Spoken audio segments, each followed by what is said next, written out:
Buenas tardes, bienvenidos a todos, muchas gracias por estar aquí. Primero le iba a pedir por favor que apaguen sus móviles o los pongan en silencio para no interrumpir esta conferencia. Bueno, pues continuando con el ciclo de conferencias, hoy le toca el turno a nuestro compañero Santiago Cano. Santiago, aunque de formación académica es químico, es un enamorado del arte, de la historia y sobre todo de la música. Muchos lo conocéis como documentalista del grupo de voluntarios, así como por los textos que ha confeccionado para los viajes a las localidades de la provincia. También por los cuadernillos de apoyo que ha realizado para la visita a monumentos de nuestra capital. Como parte de su labor de documentalista, ha sido el encargado de confeccionar los textos de los diplomas y la semblanza de los premiados con la aceituna de plata. Ha pensado que para esta hora, que es la del Ángel, nada más apropiado que hablar del cristianismo de los siglos III y IV, una época asociada al sarcófago paleocristiano de Martos, que es un elemento arqueológico de nuestro museo y el que ha servido de proyecto para escuchar. Durante su conferencia nos va a hablar de 3 emperadores romanos, Diocleciano, Constantino I y Teodosio I, de 2 concilios ecuménicos, el de Nicea y el de Constantinopla, de la península ibérica en época prerromana y de la colonia Augusta Gemela Tuquitana. Y si le queda un poquito de tiempo, pues a lo mejor también del sarcófago, ¿no? Sin más, os dejo con él. Muchas gracias. Gracias, Nelia, por las palabras tan apreciadas que me has dicho. Hoy agradezco, por supuesto, a todos los que habéis asistido en una mañana, a media mañana de un martes para escucharme a mí. Primero quisiera deciros que hace unos meses Santi Moza me dijo que si le parecía interesante que participase en una charla entre compañeros que hacía tiempo que se había organizado y que pensaban recuperar. Yo le dije que perfecto, que sí, que estaba de acuerdo. Y me dijo que sería interesante hablar del sarcófago paleocristiano de Martos. Precisamente esta pieza hacía unos meses que había hecho un pequeño trabajo sobre ella. Me parece interesante. Claro, lo que no sabía era que esto iba a tener un cartel magnífico, por cierto, iba a estar aquí la cámara para grabar el acto y de haberlo sabido, pues hubiera subido un poco mi caché. Pero vamos, ya está hecho lo que está hecho a todos, ¿no? Resulta que sí, que vamos a hablar exactamente hoy de 2 cosas, o de varias cosas, en principio, ahí, que son el cristianismo y el sarcófago paleocristiano de Martos. Como ha dicho Nelia, espero que me dé tiempo de hablar de todo. Pero lo que sí os recuerdo es que es un tema, sobre todo el siglo IV en el cristianismo, fundamental para el futuro de Europa, para lo que después ocurrió en toda Europa. Gracias al siglo IV tenemos hoy en día, estamos tal como somos. Ocurre que el cristianismo, como sabéis, empezó siendo una pequeña secta del judaísmo. Poco a poco se fue desarrollando por los distintos sitios, lugares cercanos de Israel y se fue expandiendo a través del Mediterráneo en otros lugares. Pero quizá hasta el siglo III no tuvo una expansión que, dijéramos, se hiciese visible para la política y para el gobierno del Imperio de Roma. Ocurrió que durante el siglo III, es un tema que a mí, el siglo III me interesa bastante, durante el siglo III el Imperio Romano fue un desastre, un verdadero desastre.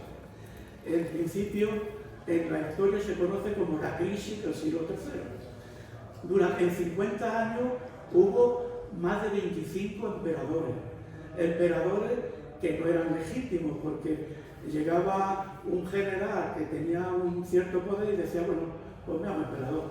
Y hubo un momento en que hubo hasta 3 emperadores al mismo tiempo. Entonces, las finanzas del imperio se fueron abajo, las comunicaciones se fueron deteriorando, y esto hizo que las distintas zonas del imperio se fuesen aislando unas de otras. ¿Qué ocurrió? Pues que esto hizo que la propia religión, que era el paganismo, la religión, dijéramos, oficial de Roma, en el siglo III empezaron a venir distintas religiones de Oriente. Por ejemplo, el culto a Mitra, el culto al Sol Invictus, y entre ellas se coló una pequeña secta que todavía no era muy importante, que se llamaba los judeocristianos. ¿Qué ocurrió?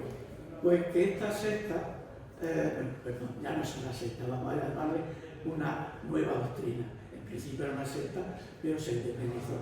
Una nueva doctrina que le ofrecía a un pueblo que estaba totalmente desengañado de sus gobernantes, totalmente desprendido de todo, no tenía futuro, no tenía nada.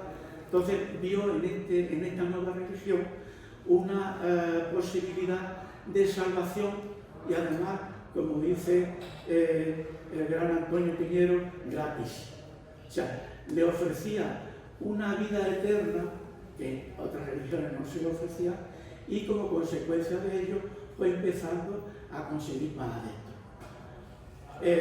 Fue tanto el éxito de estas pequeñas reuniones que en el siglo III hubo zonas, como por ejemplo, en particular Roma, Alejandría, Antioquía, que llegaron a tener hasta un día un 15% de personas que eran ya cristianas, a pesar de lo que le ocurría, que eran unas persecuciones casi constantes que les daba el gobierno imperial. Durante este tiempo estuvieron como 5 o 6, no fueron tantas como se dice, pero sí fueron 5 o 6 represiones bastante grandes. Y la primera, dijéramos, la primera que la conocemos casi todos, que fue la de Nerón, conocido por ese incendio de Roma, que se ejecutó a los cristianos. Bueno, pues a partir de ahí hubo varios emperadores que siempre consideraron a la religión cristiana como un elemento perturbador. ¿Por qué? Porque los romanos eran muy permisivos con las religiones, aceptaban, conquistaban un territorio y adoptaban los dioses de ese territorio. Pero el cristianismo tenía un problema. En Roma era obligatorio ofrecer al emperador una serie de celebraciones, y era como un ser divino. Entonces el cristiano decía que Inanai, que él no solamente adoraba a un dios y que no adoraba a una persona. Eso hizo que efectivamente el imperio lo fue criticando y lo fue atacando. Al final del siglo III hubo una serie de emperadores que, como ocurría durante todo este tiempo, estuvieron muy poco tiempo. Uno de ellos, en el año 283, fue Caro.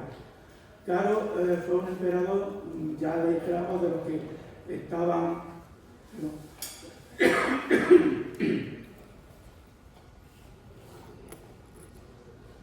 Está todo el tiempo de hace mucho tiempo. Entonces, Caro empezó también a luchar y se fue a la zona oriental a luchar contra los persas. ¿Qué ocurrió? Que el hombre tuvo mala suerte y murió en la lucha. Y tenía un general muy famoso que procedía de una zona de Dalmacia, pero su familia no era muy poderosa, era una familia bastante humilde. Pero él fue escalando, en el ejército fue escalando puestos hasta conseguir llegar a un generalato. Entonces, este general cogió y decidió que el siguiente emperador fuese el hijo de Carlos, que se llamaba Numerario. Este era un chaval relativamente joven, que tenía poca experiencia, pero que algunos vieron que no era el ideal y se lo cargaron. Diocles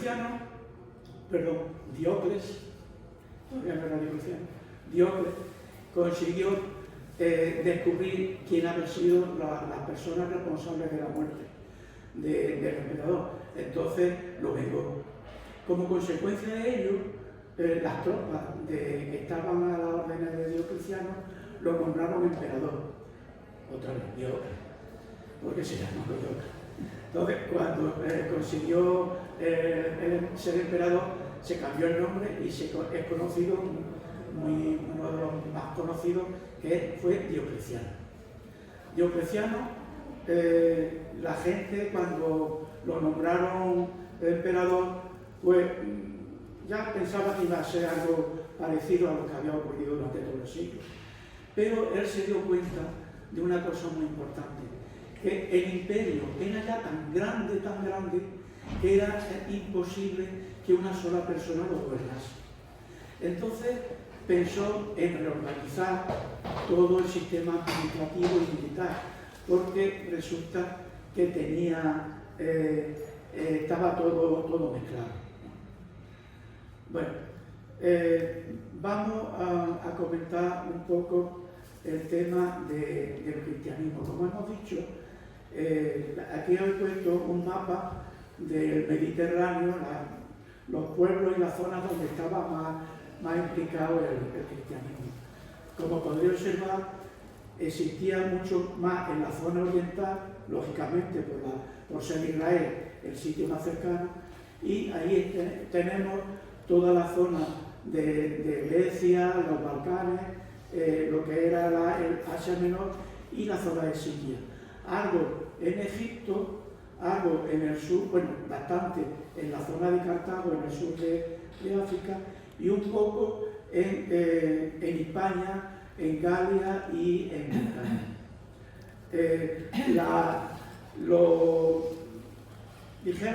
responsables de la Iglesia cristiana eran fundamentalmente 4 que estaban situados. Eran episcopos más importantes por el número de cristianos que existían en la zona. Estaba Roma, estaba Antioquía, estaba Alejandría y estaba Cartago. No estaba Roma, aunque nos han dicho siempre que el Papa de Roma era una más de los episcopados. Quizás por el número de cristianos, de los más importantes, pero Antioquía y Alejandría, dijéramos que culturalmente eran mucho más importantes. Pero en Roma estaba el emperador y por eso era importante. Como aquí os he puesto un poco las distintas sedes que había en la zona en el año 300 más o menos. Y ya os comento que aproximadamente un 10%, un 10-12% de la población ya era cristiana. Como había comenzado hablando del cristianismo y de las persecuciones, había un problema, que es que como estaban perseguidos, no podían, dijéramos, celebrar su religión de una forma abierta, y entonces tenían que estar de forma clandestina. Para conseguir reconocerse unos a otros, hicieron una serie utilizaron unos símbolos. Los más conocidos, lo he puesto aquí, es el ictis, es un pez que, como veis, es un símbolo simplísimo. Consiste en dos arcos de circunferencia atravesados que de alguna manera prefiguran la silueta de un pez. ¿Por qué este símbolo? Porque resulta que esta palabra griega representaba a Jesús. Entonces, representando al ictis, representaban a Jesús. Fue dijéramos, el más utilizado. Después también utilizaban otra serie de animales, como aquí os he puesto el cordero.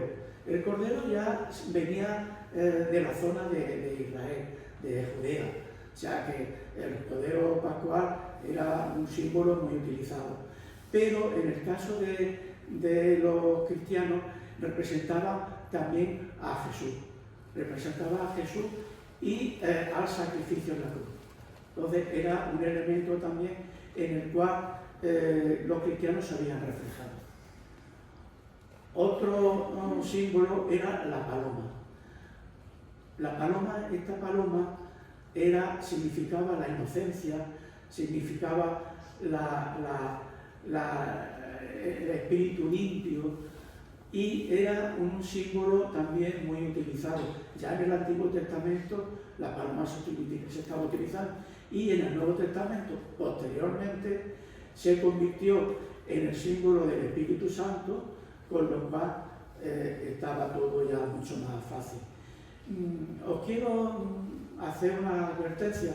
Habréis observado que es una paloma como otra cualquiera, puede representar el Espíritu Santo, pero no hay que confundirla con la paloma de la paz. La paloma de la paz es un símbolo importantísimo, pero se diferencia de la paloma esta en que la paloma de la paz siempre lleva un ramo de olivo en el pico. El siguiente símbolo que os he sacado era otro de los más importantes por la simpleza de ello. Se conocía como crismón. En principio era un símbolo que se confeccionaba a través de las dos primeras letras de la palabra griega Christos. Christos significaba el ungido, el elegido, y por lo tanto en él se reflejaba a Cristo. Christos, la primera palabra, la primera letra era una equivalente a lo que hoy sería una X, que es una ki, una chi, y la segunda era una ro, que en el alfabeto latino se convirtió en una P. Entonces, superponiendo la X y la P, salía este símbolo que era el crismón. Posteriormente ya evolucionó esto, ya se hizo mucho más conocido, y se le adaptaron la primera y la última letra del alfabeto griego, la alfa y la omega, que significaba el principio y el fin. O sea, era la eternidad completamente. Bueno, y estaréis preguntando dónde está el símbolo que todos conocemos. Bueno, el símbolo de aquí. ¿Qué ocurre? Que este símbolo no existía ni en el siglo II ni en el siglo III. A pesar de todo lo que nos han dicho y a pesar de todo lo que este símbolo empezó a utilizarse a mitad del siglo IV y sobre todo a partir del siglo V. ¿Y por qué? Porque este símbolo, la crucifixión en el Imperio Romano, era un castigo que se le daba a los ladrones, a los que se levantaban contra el Estado, y estaba mal visto. Entonces los cristianos no lo empezaron a utilizar. A partir de que Helena de Constantinopla, como sabéis, descubrió la Santa Cruz en Jerusalén, fue cuando empezó a convertir. Entonces, este símbolo, que hoy en día es, dijéramos, omnipresente para el cristianismo, no se utilizaba en el siglo III, en el siglo II y en el siglo III. Bueno, ahora vamos ya directamente a lo que comentamos de los emperadores. Empiezo con Diocleciano.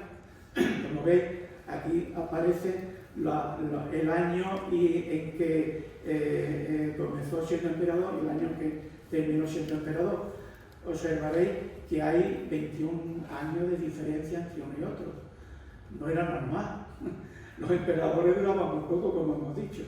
Entonces, este hombre, que era, ya dije, un militar muy importante, se dio cuenta de que el imperio no era posible que fuese gobernado por una sola persona. Entonces pensó en buscarse a un segundo para que le ayudase a gobernar. Él había estado siempre trabajando en la zona de la Europa oriental, bueno, de la Europa del Mediterráneo oriental, y pensó que sería interesante dividir el imperio en dos partes, una oriental y una occidental.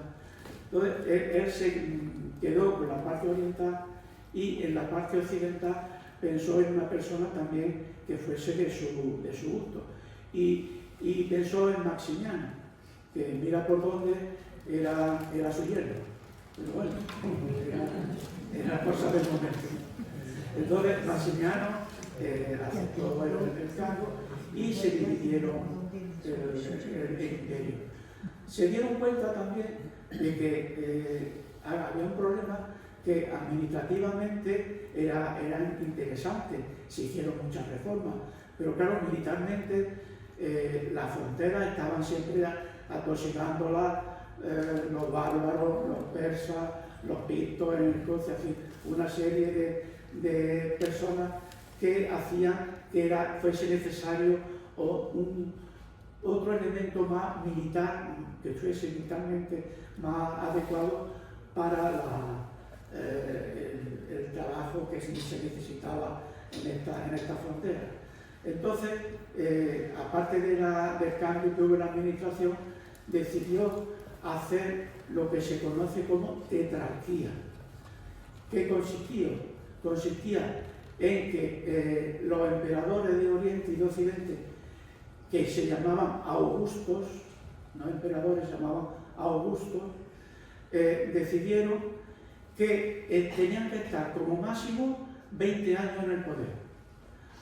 Bien, a los 20 años, si no se había muerto, lógicamente, y si se había muerto, claro, esto tenía un problema, que es que precisamente en el siglo III todas las circunstancias del declive se ocasionaba por la herencia cuando se murió el emperador.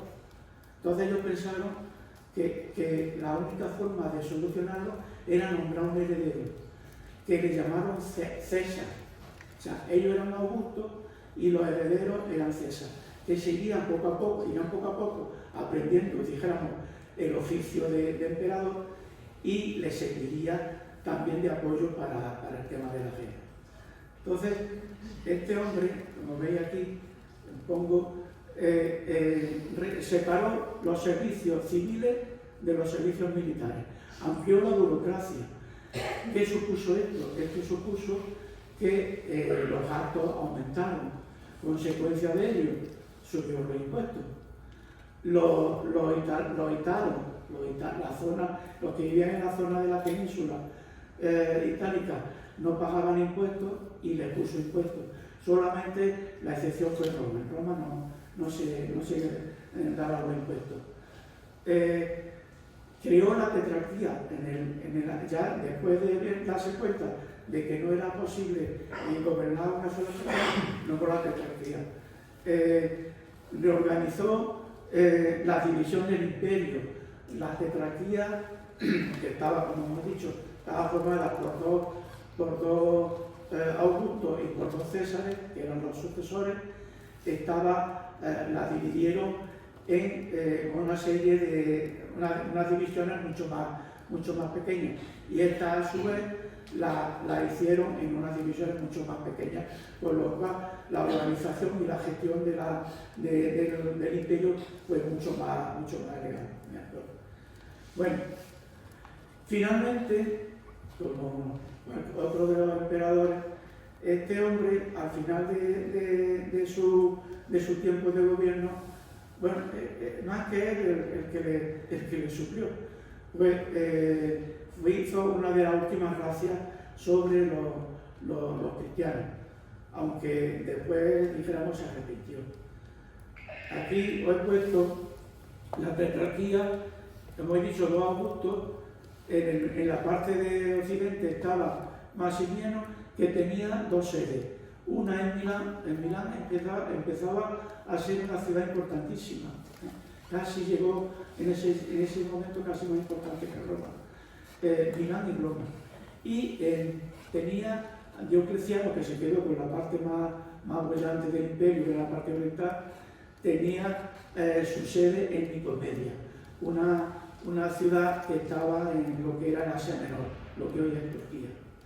Entonces, los césares que eligieron, hemos dicho antes que cuando Diocleciano eligió a Maximiano era porque era su yerno. En el caso de los césares, pues fue algo parecido. En la parte de Occidente eligió a Constancio Cloro. Constancio Cloro era un militar muy aguerrido, muy importante. Y esta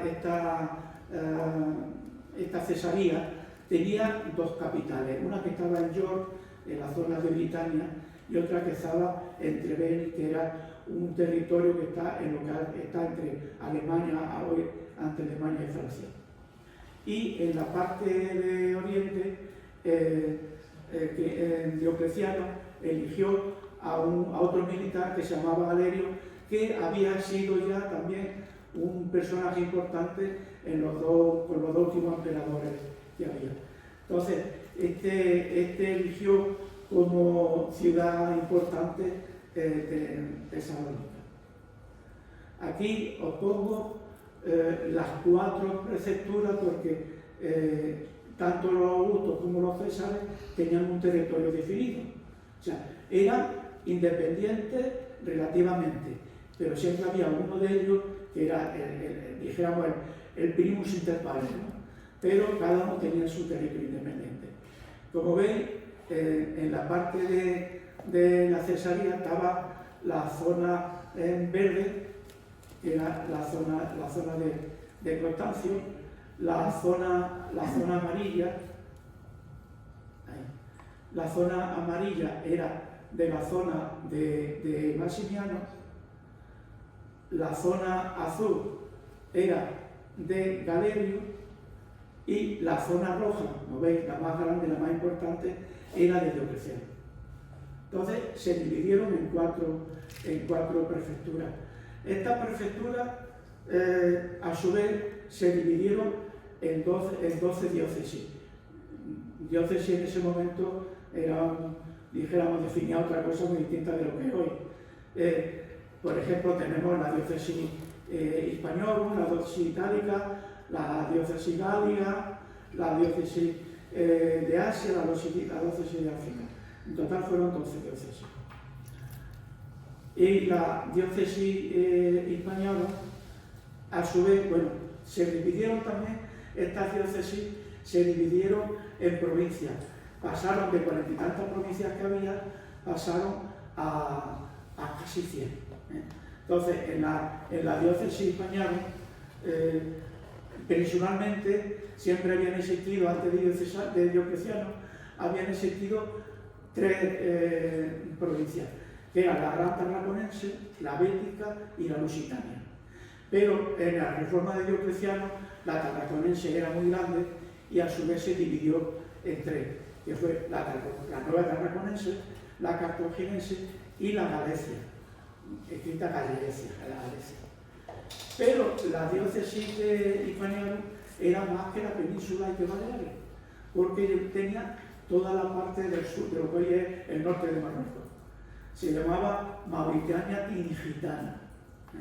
Entonces, cada provincia tenía su capital, conocéis todos, Tarragona era la de Tarraco, Cartagonova la de Cartagena, Córdoba la Bética, que no era Sevilla, Córdoba la Bética, Mérida Augusta, que era la Lusitana, y Braga, que hoy está en Portugal, era la de Galicia. Bueno, vamos a hablar ahora de otro personaje, que este sí es fundamental para el cristianismo. Constantino I el Grande. Constantino I el Grande era hijo de Constancio. De hecho, cuando Constancio murió, Constantino el Grande fue el que se hizo cargo de la zona de su padre, de la zona de la Galia, Bretania y tal. Entonces, Constantino I el Grande, que aquí tenéis también la fecha, también fue un personaje que duró bastante tiempo. Durante su mandato, hizo una serie de hechos que yo lo he puesto aquí para una especie de índice para no desviarme mucho del tema. En el año, él fue desde el año 306 hasta el 337 fue emperador. Pero no fue, en principio, su poder imperial no fue muy legal, porque una vez que su padre se murió, las propias tropas lo eligieron emperador Augusto sin necesidad de hacer ningún otro motivo. Entonces, los demás, tanto los Césares como los demás emperadores que estaban todavía en el poder, no estaban muy de acuerdo. ¿Qué ocurrió? Que tenemos aquí tenemos a este hombre, a Galerio, que era que se quedó como un único emperador. Y tenemos al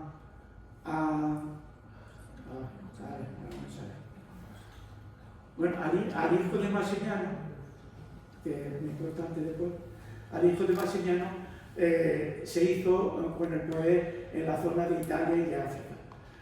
Entonces, este hombre, Constantino, pensó que no era eso importante, que él quería más poder. Entonces, ya aguantó lo que pudo, pero en el año 312 decidió bajar hacia Italia y enfrentarse al hijo de Masimiano. Sin embargo, tenía el apoyo del Senado, el apoyo de todas las tropas que había en África, por lo cual era bastante difícil quitarlo del poder. ¿Qué ocurrió? Que bajó hacia Roma y ocurrió un hecho que es muy conocido en el tema religioso, que es la batalla del puente Milvio. En este lugar se desarrolló una batalla muy importante. Resulta que Constantino tenía unas tropas muy bien aguerridas, con mucho oficio, pero menos numerosas que las que tenía el hijo de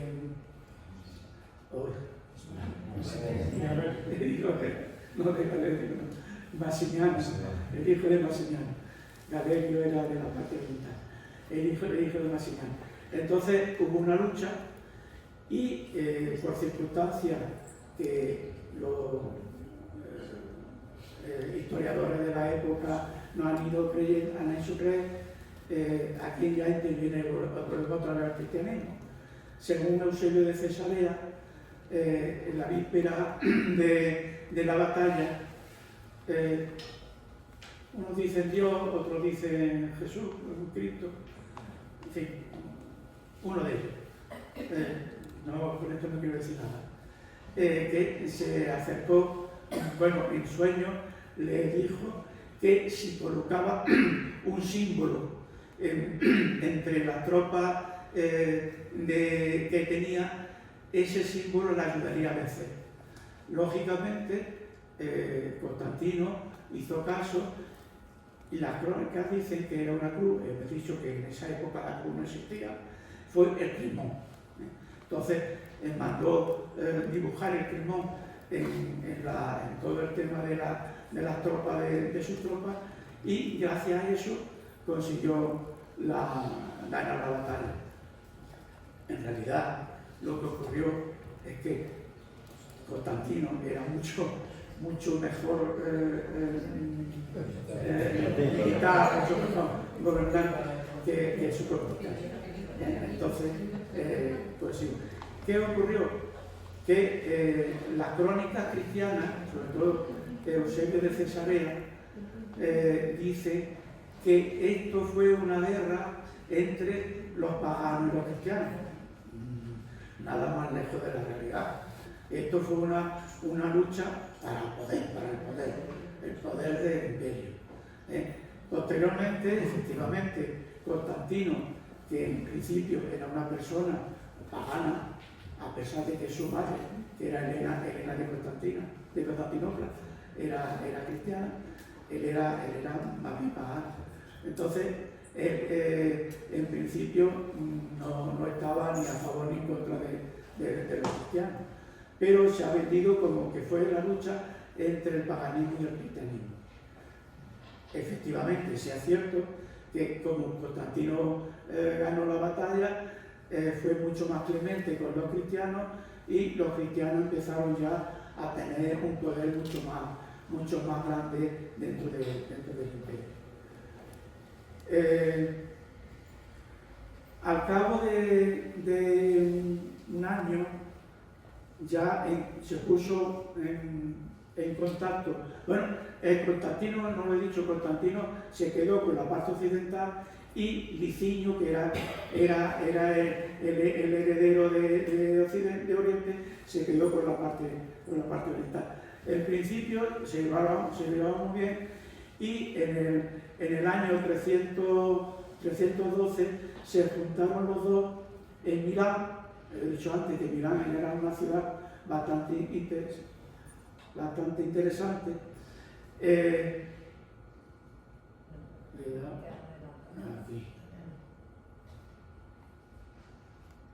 Aquí. Entonces, en el año 313 se juntaron en Milán y decidieron liberar todas las religiones. O sea, que ya no había una religión oficial como era el paganismo, sino que cualquier religión se legalizó, y el culto se podía hacer libremente. Y efectivamente eso fue consecuencia de lo cual el cristianismo ya cogió un auge muy interesante. Pero, como siempre ocurre en estos casos, tanto Constantino como Licinio empezaron a tener sus problemas. Total, que durante cierto tiempo hubo batallas, se juntaban, guerreaban, se juntaban, hacían un pacto, pero llegó un momento en que ya Constantino vio que ya esto no tenía arreglo, que había que tomar una decisión, y se fue a por Licinio.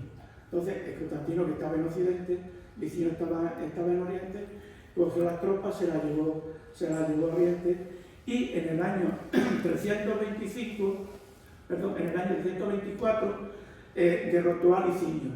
Licinio, hemos hablado antes de la familia, Licinio estaba casado con una hermanastra de Constantino. Entonces, la hermanastra le rogó por favor que no lo matara, pero Constantino no hizo caso, de se lo cargó. Entonces ya se quedó como emperador total. Y él notaba, cuando ya se hizo un dueño de todo el imperio, empezó a observar que el cristianismo estaba dividido. Había varias sectas que no se llevaban bien entre ellos, y eso a él no le venía bien. ¿Por qué? Porque él quería un imperio gobernado militarmente, pero que no hubiera ningún problema en el tema religioso. Entonces se puso en contacto con las dos tendencias más importantes de ese momento, que eran el arrianismo y el cristianismo judío-cristiano, llamémoslo así, y lo reunió en una ciudad que se llamaba Nicea, que fue el famoso concilio de Nicea. Unió a una serie de gente que se llevaba fatal. De todas maneras, era imposible ponerse de acuerdo, pero él lo intentó. Y, aunque después hablaremos del tema, vamos a finalizar con la fundación de Constantinopla. Constantino era una persona que, aunque era el emperador de Occidente, cuando se empezó a luchar con Licinio, conoció la zona de Oriente, se dio cuenta que había una ciudad que era, entonces se llamaba Bizancio, que era muy estratégicamente situada.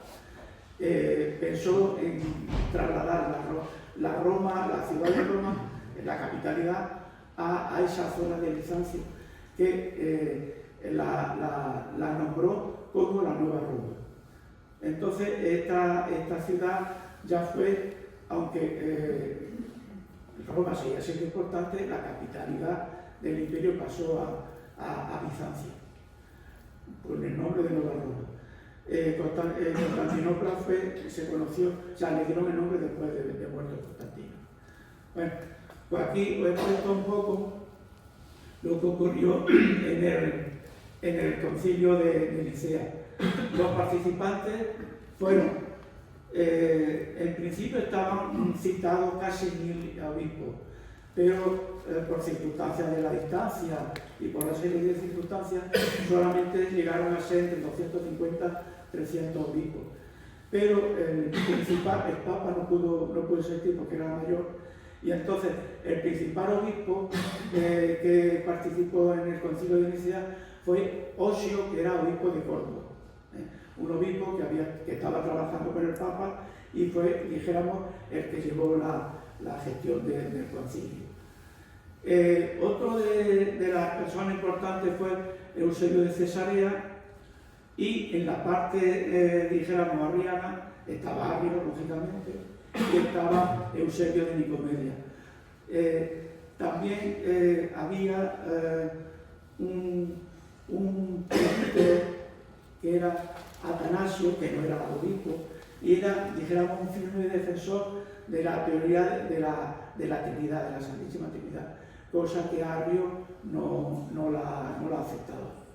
Entonces, en esta reunión que hubo en Nicea se hablaron una serie de circunstancias, que aquí tenemos a Constantino en un icono muy conocido, rodeado de obispos.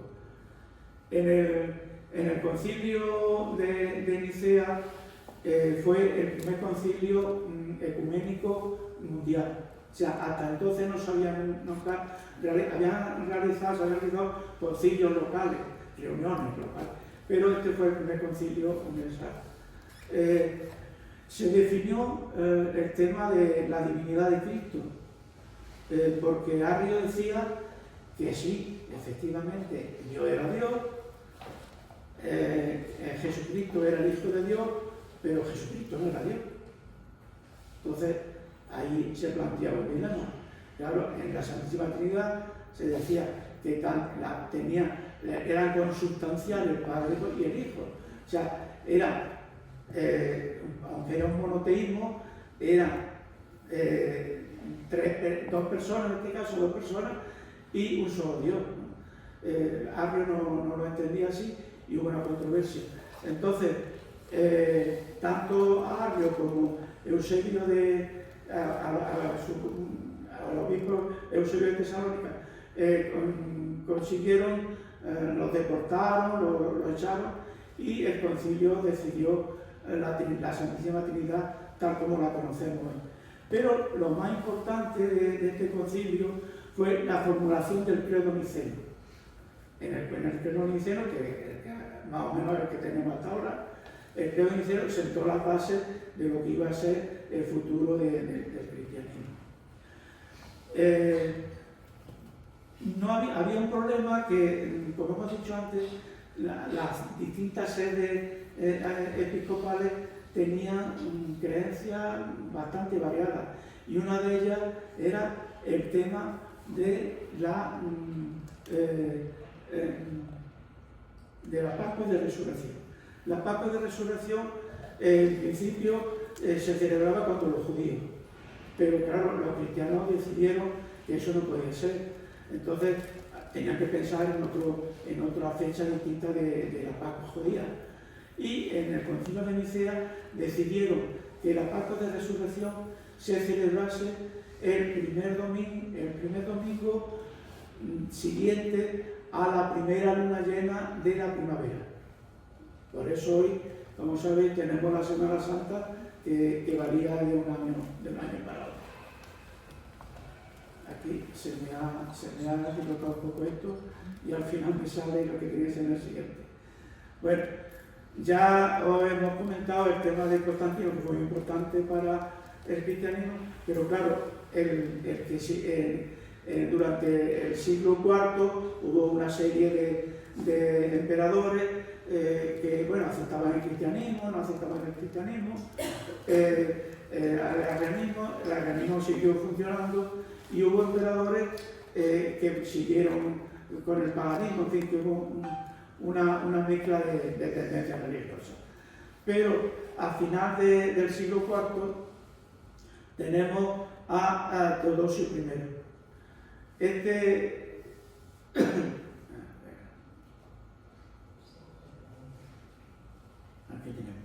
Este emperador procedía de un pueblo de España que se llamaba Cauca, la coca la coca segoviana de hoy. Entonces, este hombre procedía de una familia importante, y cuando lo nombraron emperador, era cristiano desde el principio, o sea que no tenía problemas de cristianismo, era cristiano desde el principio. Y cuando lo nombraron emperador, se dio cuenta de una cosa, que es que el territorio seguía siendo muy grande, estaba él solo ya como emperador, al final de su vida estuvo solo como emperador, y pensó que no había suficiente gente en el imperio como para fortalecer los ejércitos. Entonces se puso en contacto con los godos y los metió en el interior del imperio, les dio tierra y los introdujo en el ejército. Posteriormente esto tuvo unas consecuencias bastante negativas que todos conocéis. Bueno, en el año del 380 creó el edicto de Tesalónica, que aquí ya el cristianismo dejó de ser una religión, dijéramos, aceptable, a ser declarada la religión oficial del imperio. A partir de este momento, el cristianismo se convirtió en la religión oficial del imperio, cosa que hasta entonces estaba, dijéramos, aceptada, pero no era fundamental. ¿Qué ocurrió? Que cuando los obispos empezaron a tener poder, pues empezaron a hacer lo que le habían hecho a ellos. Empezaron a atacar al resto de paganos, empezaron a otras religiones, y no fue tampoco muy edificante, que dijéramos. Al final de su vida, el emperador de Oriente, Valentiniano, se murió, y entonces Teodosio heredó todo el imperio. Hizo una cosa más, y es que él pensó que al morirse tenía que dividir el imperio otra vez entre su hijo, con lo cual lo que había funcionado dejó de funcionar. Bueno, aquí os pongo lo que se hizo en el concilio de Tesalónica, que fue el segundo concilio ecuménico, como he comentado. Se confirmó el credo niceno se le amplió una serie de elementos que no existían en ese inicio y se conoció ya como credo niceno de Constantinopolitano. Es que es una palabra muy rara.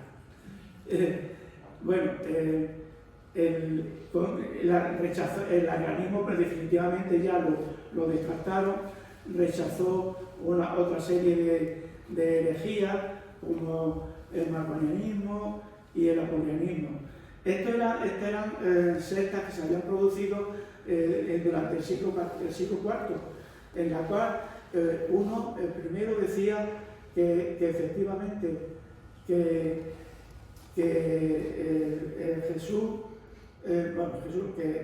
Jesucristo era Dios y que el Hijo era Dios, pero que el Espíritu Santo no.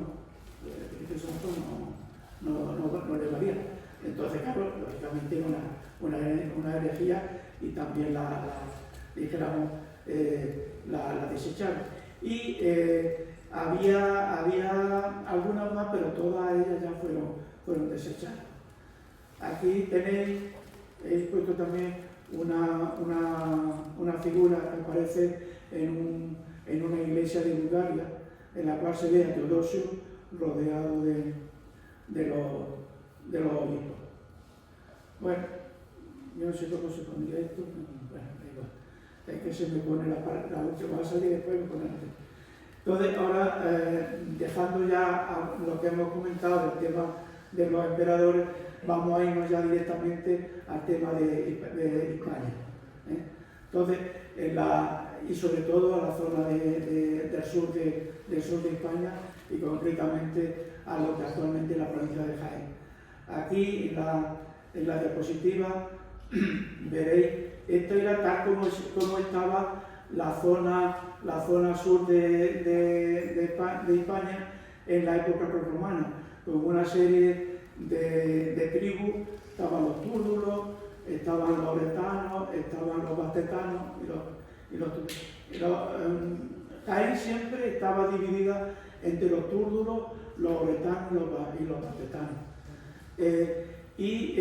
Existía en los túrdulos era Oburgo la capital, en los oretanos era Oretum, una ciudad que estaba hoy está la Ciudad Real, y en los bastetanos era Bastia, que es lo que hoy pasa.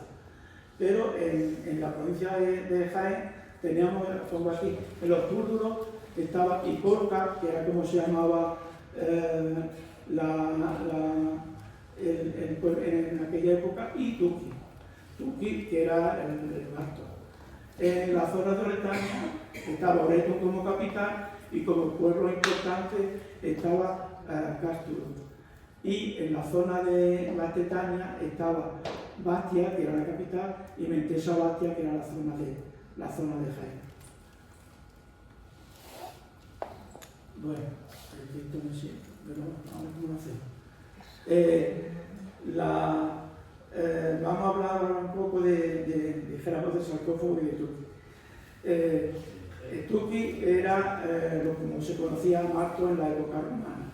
Era una ciudad importante, aquí os pongo una serie de características, porque desde la época de Augusto ya estaba como colonia, se conocía como colonia gemela Augusta Tuquitana, pero se conocía abreviadamente como Tuqui.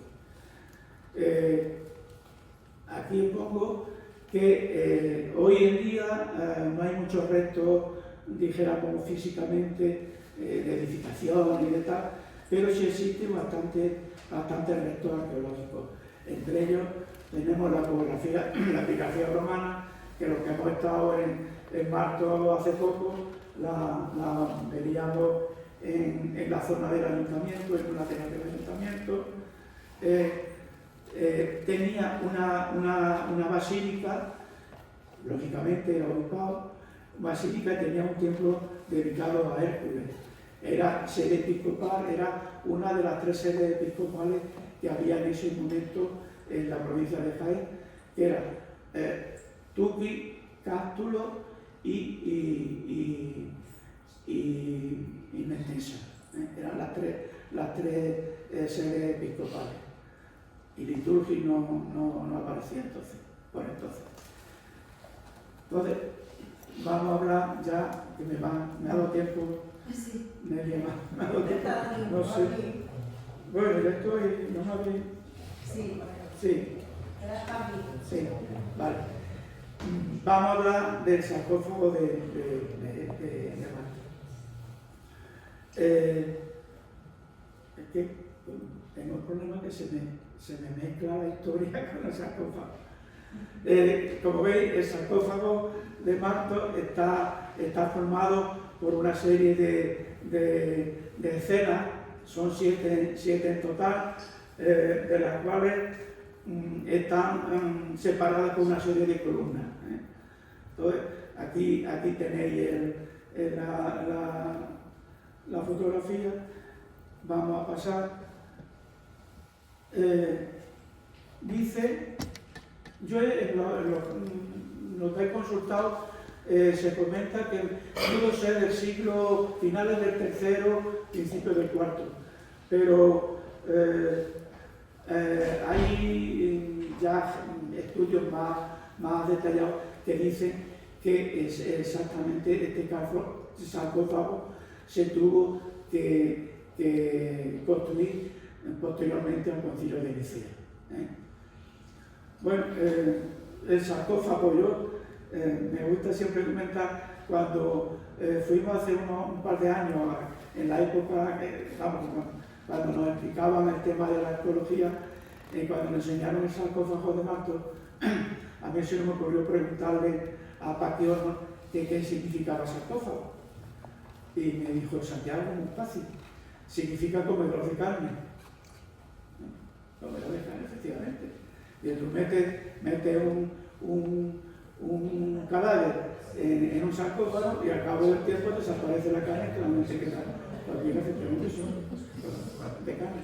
Y paleocristiano, porque el sarcófago está ligeramente construido en la época en que el arte se llamaba paleocristiano, porque el arte, dijéramos, religioso se llama el cristianismo antiguo, el arte antiguo cristiano, de ahí la palabra paleocristiano.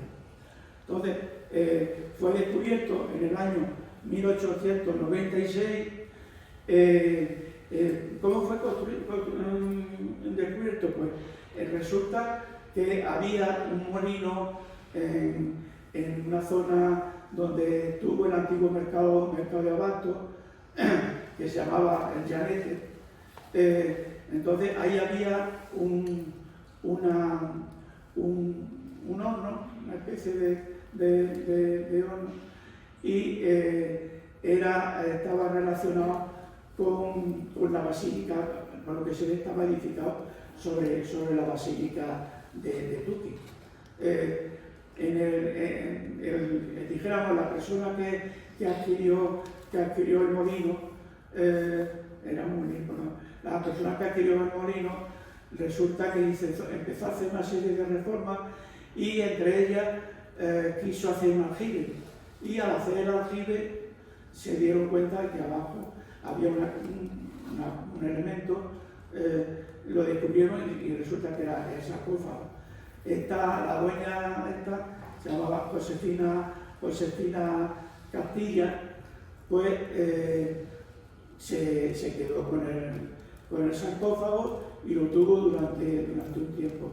Al cabo de los 12 años, el sarcófago se lo llevaron a un lugar, ya a una casa, donde vivían, hicieron una especie de capilla, y en el sarcófago había un cadáver, un esqueleto que no lo habían tocado. Entonces, en ese traslado enterraron a la persona, que era un personaje que dice en el Don Lope de Sosa, en el año 23, se le hizo una crónica y se le describió como una persona de bastante estatura, y en el dentro había una serie de frascos también que se sacaron. Lógicamente, este sarcófago estuvo durante un tiempo allí y en el año 75 lo donaron aquí al museo.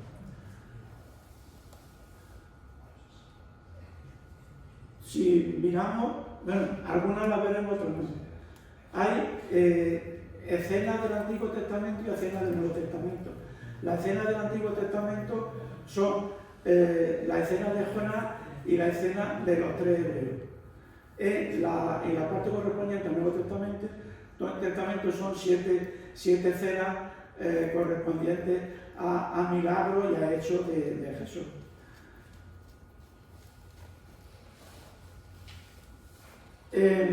Como hemos dicho, cada escena está separada por una serie de columnas. Aquí os he puesto que son columnas que están estriadas, que están con base sobre plinto, están con capiteles compuestos y arcos que están entre las distintas columnas. La tapa está muy deteriorada y se ve que hemos dicho que la escena, una de las escenas es la de los hebreos en el horno de Babilonia. Esta escena, tanto esta como la siguiente de Jonás, he estado documentándome y en los museos vaticanos hay una zona dedicada exclusivamente a los sarcófagos y aparecen en muchos de los sarcófagos que allí existen. Tanto la escena de los hebreos, que hoy en día casi nadie la conoce, como la escena de Jonás, que sí la conocemos. Entonces, aquí tenemos, he cogido una escena que aparece en una catacumba, se llama la catacumba de Priscila, precisamente del siglo IV, en la escena que hay.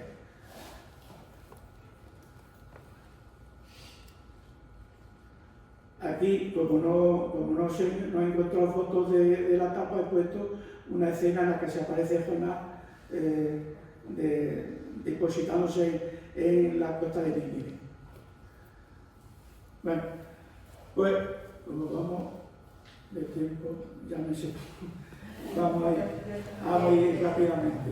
En el frontal, digamos, de izquierda a derecha, tenemos, en la primera es la resurrección del hijo de la viuda de Naín. Esta escena está relatada solo en el Evangelio de Lucas. Pongo aquí la cita, después os comentaré más cosas. Los personajes que aparecen, siempre Jesús está en la 7 y siempre está acompañada de un apóstol.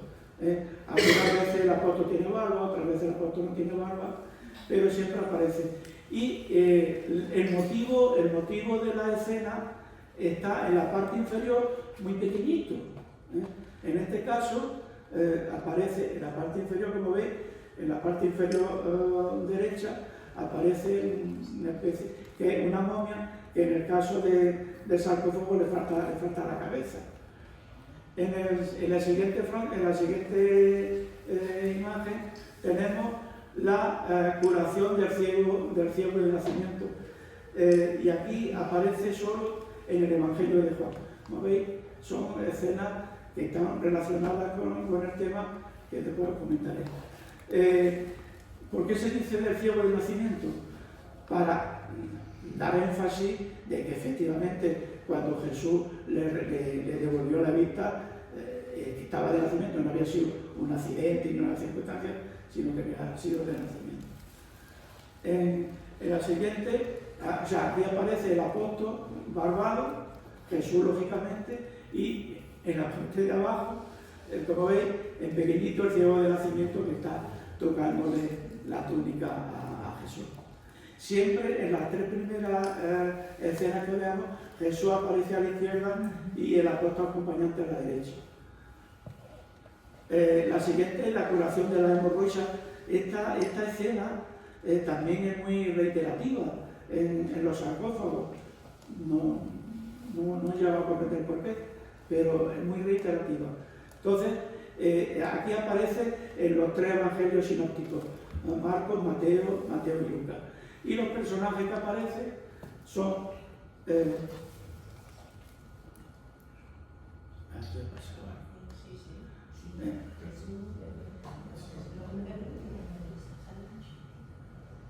Bueno, al poner el PDF se acabó. Aquí aparece Jesús, el apóstol y la María que le está tocando la túnica. La siguiente es la negación de Pedro, que es dijéramos la escena central. La negación de Pedro está narrada en los cuatro evangelios. Aquí aparece Jesús, el apóstol Pedro, lógicamente, y en la parte de abajo un pequeñito un gallo, simbolizando la negación. En la siguiente es el milagro de la curación del paralítico, que también aparece en los 3 evangelios sinópticos, en Marcos, Mateo y Lucas. Y los personajes son Jesús, el apóstol que nos falte, y el paralítico, que aquí, como veis, está como una especie en un sillón, está colocado en un sillón. El siguiente frontal, que es la multiplicación de los panes y los peces. Aquí también los 4 evangelistas lo narran en su evangelio. Y los personajes son Jesús, lógicamente, un apóstol barbado y cestas con panes. A partir de Pedro, de la cena de Pedro, Jesús queda a la derecha. O sea, muy curioso. Toda la escena de Jesús aparece Jesús a la derecha y el apóstol aparece a la izquierda. Y por último tenemos el milagro de la boda de Caná, que aquí solamente es Juan el que lo nombra, porque es una cosa rara. Todos sabemos que la boda de Caná, el milagro de la boda de Caná, fue el primer milagro que hizo Jesús, pero en los evangelios solamente lo cita Juan. Cosas raras. Yo me he enterado ahora cuando estoy investigando esto. Los personajes son, como siempre, Jesús a la derecha, el apóstol a la izquierda y una tinaja con agua. Bueno, este milagro, yo cuando era pequeño lo he comprobado bastantes veces. Era convertir el agua en un líquido distinto del agua, era bastante común. Si recordáis, cuando íbamos a la taberna a comprar el vinagre o el vino que nos mandaban nuestros padres, cuando íbamos a la taberna nos daban un vino que hasta había sido agua. Y cuando los lecheros llevaban la leche a nuestra casa, se decía que una gran parte de la leche era agua. O sea que ya este milagro se había producido. Bueno, pues con esta chascarrillo doy por terminada la charla.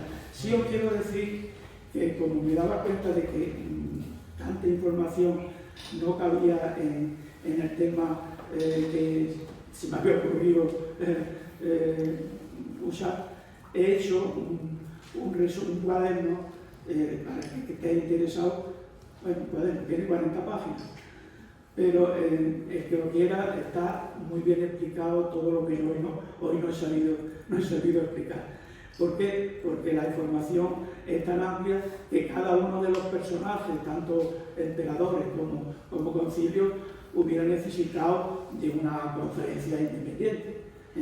Después cuando me comprometí a la conferencia y empecé a investigar, me di cuenta que quizás me había pasado en mi interés por dar a conocer el siglo IV, que para mí es un siglo fundamental. Así que muchas gracias por vuestra atención y hasta la próxima.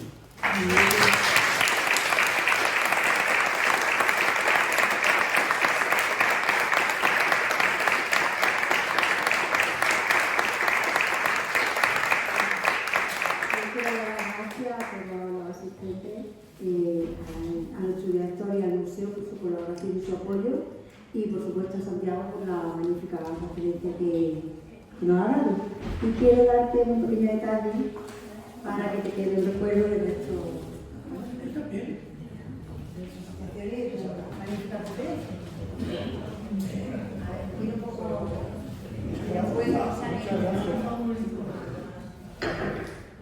Como dice aquel, no hacía falta.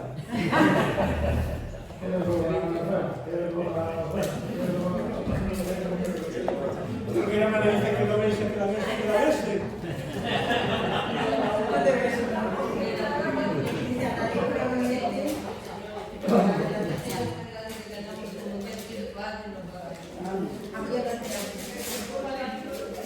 Madre mía.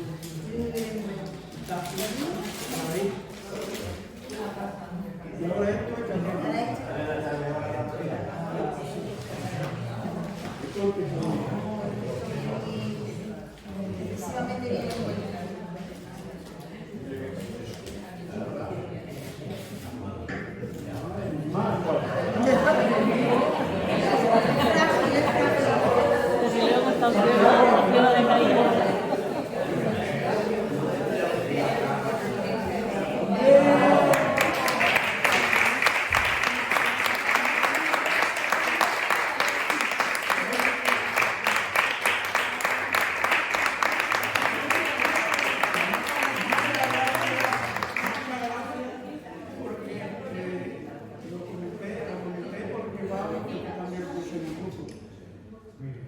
Yo no me merezco este cartel.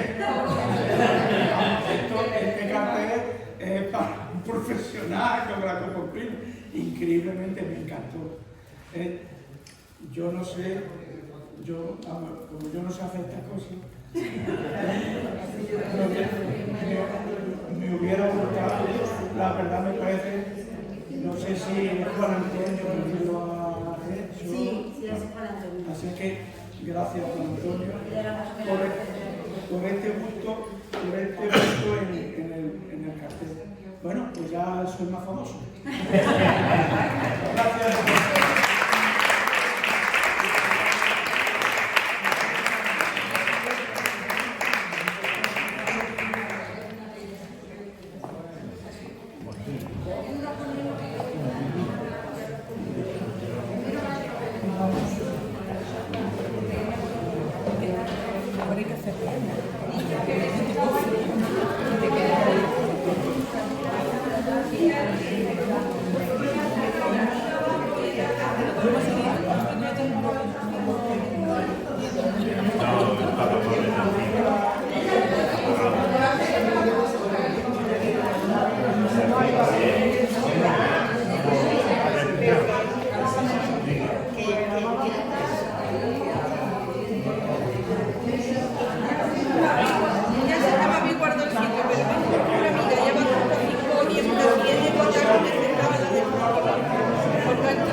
Pero la cosa ya